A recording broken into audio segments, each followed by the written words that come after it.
It's that time of year again when we get to talk about budgets and taxes. Darren, you and the staff brought a tentative budget to us in May and recommended a tax increase. But before we talk about that, I want you to tell us a little bit about how you get to that May tentative budget to help us understand where to put it.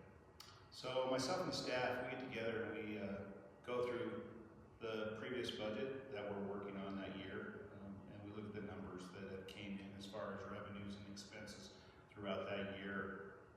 As we do that, we see where we think we'll be at the end of the budget year. And as we do that, we go through and we start to begin and plan for our next year budget. And we talk about items that have increased, things that are required for the city to continue to run,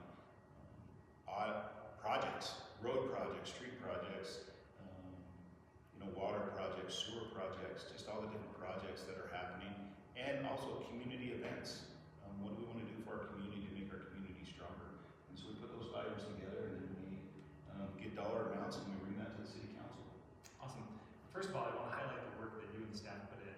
It's huge. People think that the city council has something to do with the budget. We really don't. We approve the things you do, but we don't do the spending. The staff does all that work.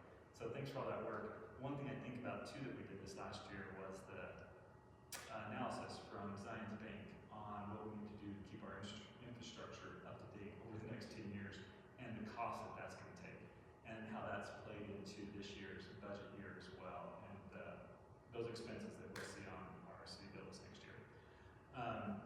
With that tax rate increase, state law triggers that tax increase triggers a state law for what we call the truth in taxation hearing.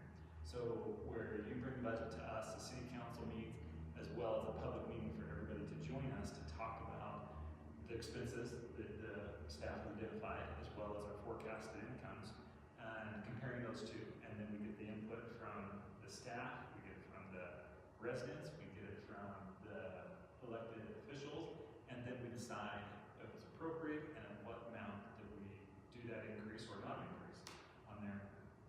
And so today, Darren and I want to invite you to the Truth in Taxation hearing, which is August 6th at 7 p.m. here at the city office building. awesome. And that will be a conversation that we'll have together as residents so that we can make sure Darren and his team has